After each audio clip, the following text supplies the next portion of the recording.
Hi there, it's Marie from messymcreations. I hope this video finds you safe and well. I'm focusing on some of the retiring lines in this series of videos that are from the Stampin' Up catalogue that you see here that is retiring as of the 3rd of May. So there is a retiring list available. If you want to see that list, then please do let me know. And this video is going to focus on Good Morning Magnolia. So you have the large Magnolia flower with hello and thanks, and then you also have this smaller bud with some nice greetings with slightly longer words than the hello and thanks in there. This video is going to focus on the largest flower, and I'm going to use a watercolour technique to ink that in. We are very much in magnolia season at the moment, so they're one of those magnets to hold that card down, and then my magnolia comes out of one corner. I'm using Stays On ink to ink up that, and using the Stamparatus because I love it for bigger stamps. It also potentially saves you having a whole range of block sizes. So the Stamparatus is not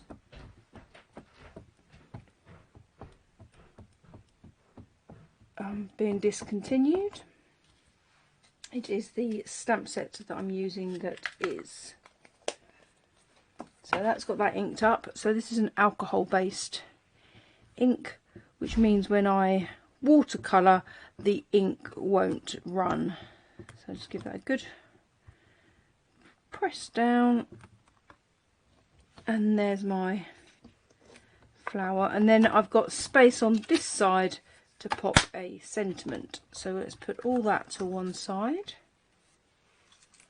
You can see I've been doing a bit of crafting, but we do need to make these sheets go as far as we can. So I'm going to start with Blushing Bride, and you can squeeze your stamp set together and be brave, don't worry about doing that, and it will transfer some ink onto the other side of the pad. The other thing that you can get is re-inker, so I will show you both versions. Put a little tiny bit of re-inker. So the re-inker will give us a slightly deeper colour. So literally this is a water painter filled with water. Taking that brush, and we can just start inking in those flowers paler. So you can add more water. And I'm using shimmery white paper because I personally find it tends to take the ink a little bit better than a standard white paper. Blends pens are also brilliant for inking in this, but if you don't have a range of blends pens, this is just showing you a way of recreating without needing every single tool. As a demonstrator, I'm obviously lucky in that I do have a full range, but appreciate that not everybody does. So by squeezing more water from the pen as we're inking, just gently, so either side it has a little push, but what then happens is you're diluting the ink, so you can make it paler to the edges, and we can go in or out. So while it's the ink is pale, I can start at those edges, and then I can pick up a little bit more colour and add that into the centre. if I pick up the re-inker, the colour is a lot more intense. So you can paint in either way, whatever suits you based on the tools that you have available to you. So this works with any sort of set. So I've got that, picking up the colour, push that centerpiece, and just, it's very gentle to take the from the edges. So I can just then go back in. It's difficult with water paints, water painting technique, to take colour away. So always go paler and then add. Unlike blend pens where you have the blend lifter, with watercolour you don't have the ability to remove that colour. So it's really showing you another technique that you can use to ink in. So these brushes come as a pack of 3. You get a slightly finer one than this one, and you get a lovely wide one that's fantastic for. Okay, pieces. I think you get quite a natural areas that it would be darker, and again on that little push piece, just squeezing out more water as you paint in, just gives a more natural effect.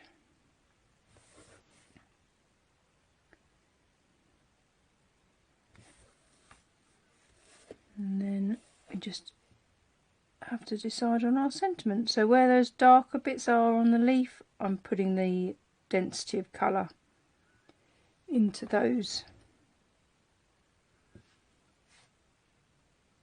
areas, and then squeezing it again, getting a little bit more water out, and then just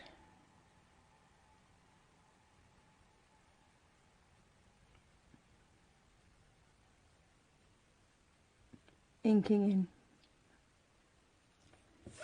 Put less on and add more. It's difficult to take it away when you're watercolouring.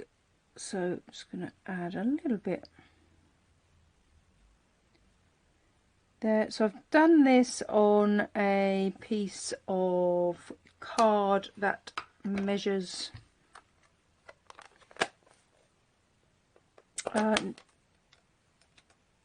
9.5 by 13.9. I've lost my sentiment, so I'm just going to very quickly add the thinking of you sentiment.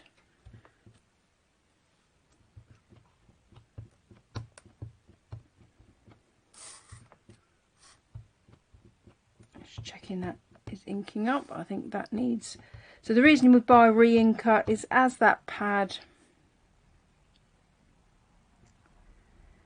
ages and you've used it, you're obviously picking up ink all the time, so it's really just to add ink back in. So it's very easy just to quickly add a bit of ink and allow that to soak back in to your pad. Then I think I'm going to mount that on to an old olive piece of card, and then onto, oh actually no, what I'm going to do is I'm going to make a card base in old olive. So I'm going in portrait, cutting at 10.5, turning to landscape, scoring at 14.9. But I think this will be quite a nice combination. To then add a piece of Blushing Bride. So the base card will be 10 by 14.4.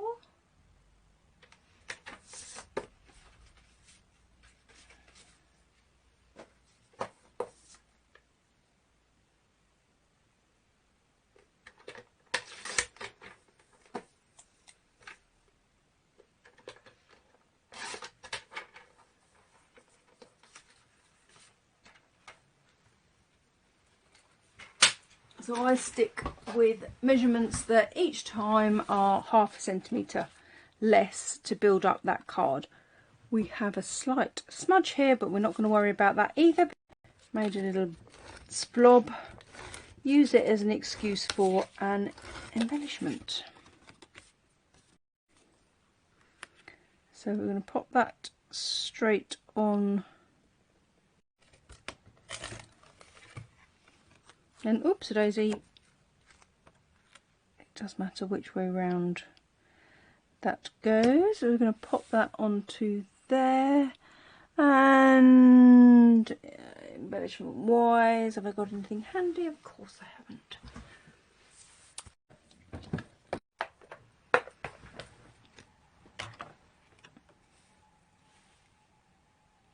And I might put the bigger size there. They come in a pack of with 3 different sizes. I'll put the medium size one. Let's try and avoid being in a line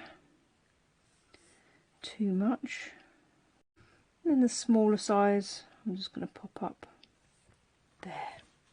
So